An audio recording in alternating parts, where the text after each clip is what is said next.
Travis Scott avoids criminal indictment in Astroworld tragedy after no bail by grand jury. A Harris County grand jury reviewed evidence and deliberated for several hours on Thursday before eventually declining to indict Scott, along with 5 others.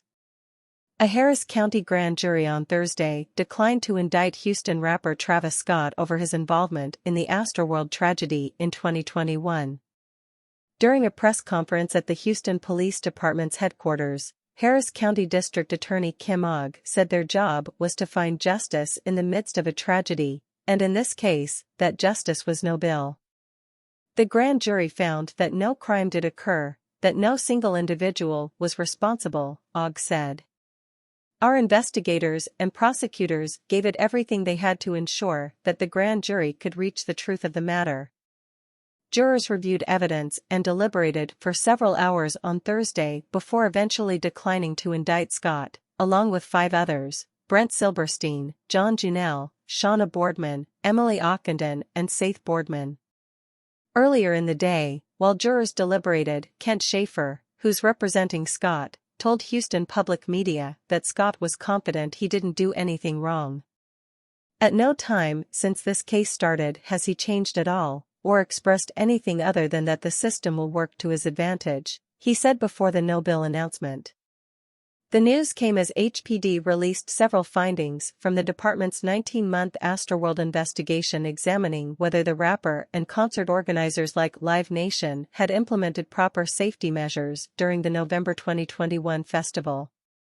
HPD Detective Mike Barrow said they examined the crowd during Scott's performance and determined that all 10 deaths occurred within a specific section of the venue, dubbed Quadrant 3 by investigators. While playing footage from this section of the concert area, Barrow said that the area was dangerously compacted with people hours prior to Scott's performance. This compaction was made worse after a separate show ended on a different stage before Scott's performance, prompting more people to join the crowd, specifically funneling into Quadrant 3. According to an HPD timeline, Scott's concert began at 9:02 p.m. 5 minutes later, HPD received the first 911 call referencing distress in the crowd. By 9:32 p.m., HPD has received reports of multiple people entering the medical tent and people begin climbing onto camera platforms in an attempt to stop the show. By 9:39 p.m., the Houston Fire Department has initiated an ambulance task force and the first person is transported to the hospital. Meanwhile, HPD is notified that victims are receiving CPR and at 9:47 p.m., the Southeast Texas Regional Advisory Council declares a mass casualty incident. At 10:12 p.m., about 25 minutes after SETRAC's declaration, the show finally ends. In the end, 10 people lost their lives, 8 of which died on the night of the concert: Mirza Beg, 27, of Houston; Rodolfo Pena, 23, from Laredo; Madison Dubisky, 23, from Cypress; Franco Patino, 21, from Illinois; Jacob Jurink, 20, from Illinois; John Hilgert, 14, from Houston; Axel Acosta, 21, from Washington; and Brianna Rodriguez, 16, from Houston. Bardi Shawani, 22, and Ezra Blunt, 9, died in the days that followed.